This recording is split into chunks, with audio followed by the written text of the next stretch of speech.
Marky Dragon, also known as Marcus Eikenberry in real life, and welcome to another episode about entrepreneurship and the ups and downs, and hopefully you end on an up.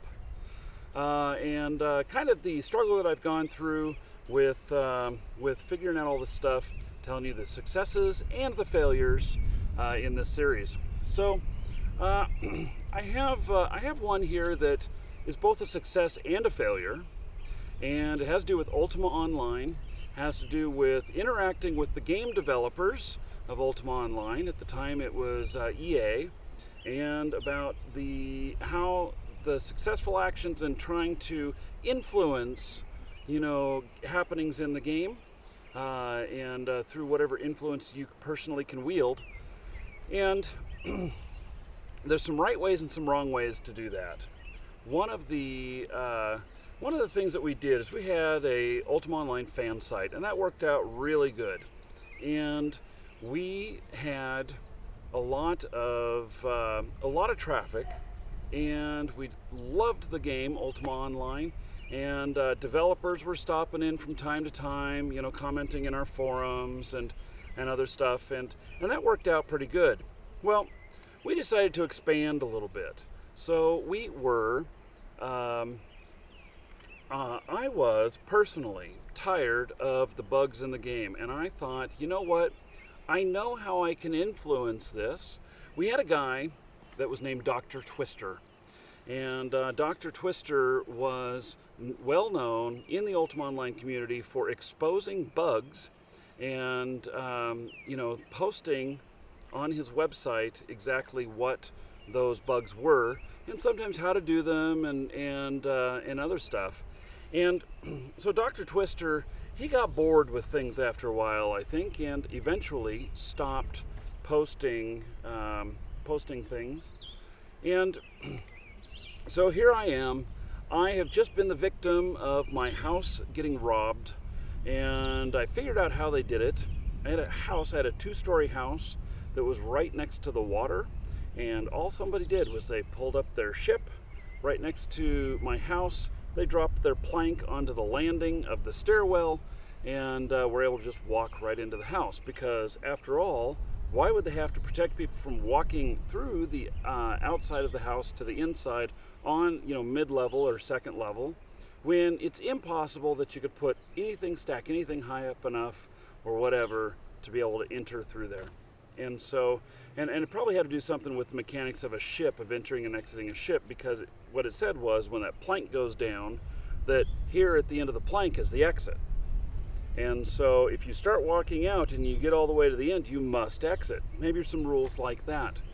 Well, so my house got robbed, and I decided that I wanted this fixed. I turned in the bug, and a couple weeks later, still not even an acknowledgement that I had turned it in or whatnot. Maybe they already knew about it, and maybe I was a bit naive about how game development works and the cycles of going through everything to quality control, to make sure you're not introducing other bugs and all of that. It actually can take months to fix some things.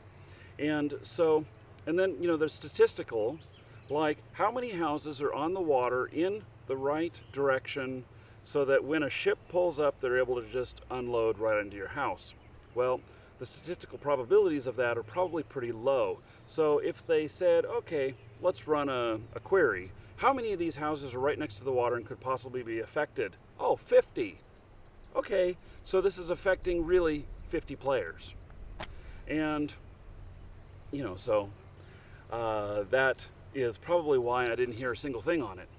So they probably knew about it, but then they didn't want to do anything else about it. So then I decided, okay, here's what I'm going to do. I'm going to expose this bug, and I'm going to do it on a new site that I create that's called UO Hospital.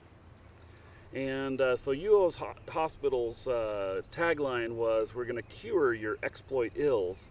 And my thought is that we're going to post stuff there that will put social pressure onto EA to fix these particular bugs. Kind of like what's happening right now with Android devices, that a group has figured out that all of the Android phones have an issue that they can be exploited.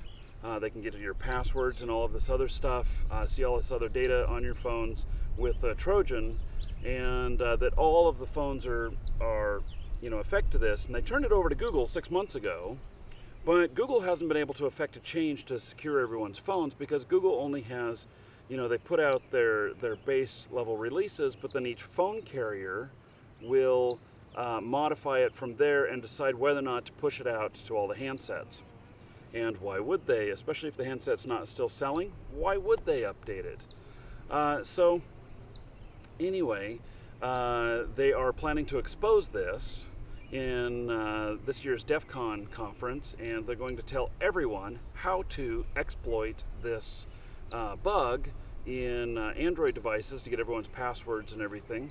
And so that's going to put social pressure on all the phone carriers to get a patch out to fix this, which is good for all of us, but it's the same tactic that I was trying to use, which was that I was going to expose something, make it public, and then they would have to react to fix it.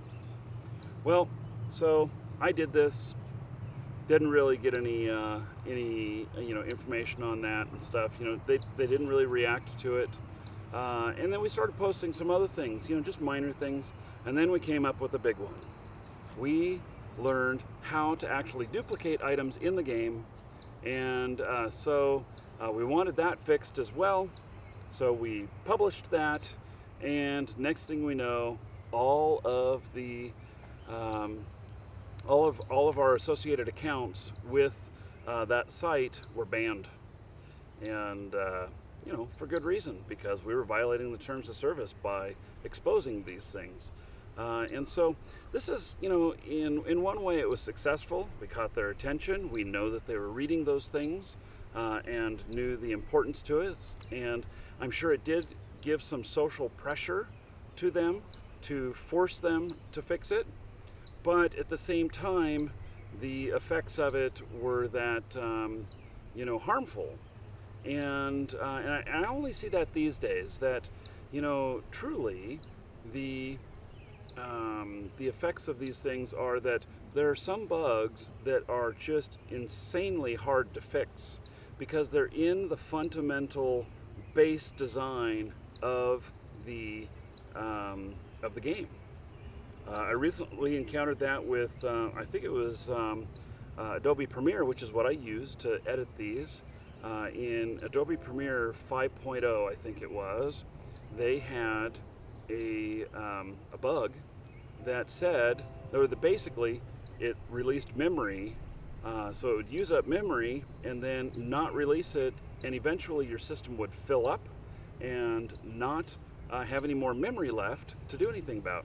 Well, they couldn't patch it because it required a fundamental change to the base design of the application, and that was just not going to happen. And so we went with a year with that. You'd have to, when you would edit, you'd have to reboot afterwards, and then you would rinse and repeat and do that again.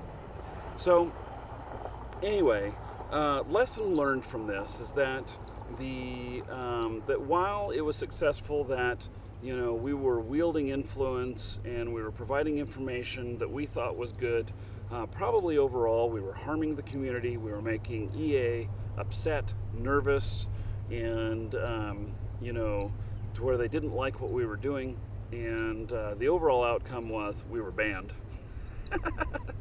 But that's just how it goes. On a funny side note, about 8 months later after I was banned, I got an invite from EA's marketing team asking me to come and be a guest speaker at the UO Fair. And so I'm like, okay, I accept. I'll come and be a guest speaker. And so they give me this invite and everything, and provide me tickets to get into it and stuff. And then they're like, but to register, you have to use your account name while you're registering. And I'm like, well, I don't currently have an account. I didn't tell them that I was banned. And they said, oh, you don't? Do you have a copy of the game? And I'm like, well, I had one, but I lost access to it. And so I'd need to go out and buy another copy of the game. And they're like, oh, no, don't do that. They FedExed a copy of me of the game overnight. And so right hand didn't know what the left hand was doing. I got banned here, I got re-enabled here, and I show up at the conference, and some people were not happy about that. But that's how it goes. So that's what happens in a big corporation, is that one team doesn't always know what another is doing, and so it gets a little bit convoluted, and things happen that are not necessarily intended. And it was Gordon Tyrant Walton that flipped the switch on banning me, and since then we've become friends and everything's hunky-dory now, especially now that I don't do anything that violates the terms of service of any of these games. But that was one of the interesting points in this whole career of supporting video games. So that's it for today. Oh, and in case you're wondering, I'm out in a horse pasture in near Knoxon, Montana, and the little squeaks you hear are the ground squirrels, and they are the little varmints out here. They're squeaking, letting the others know that we're around. Danger, danger. So I don't see any of them right now, otherwise I'd put them on camera, but that is it. So thank you very much for joining me today, and take care. Have another episode coming in later.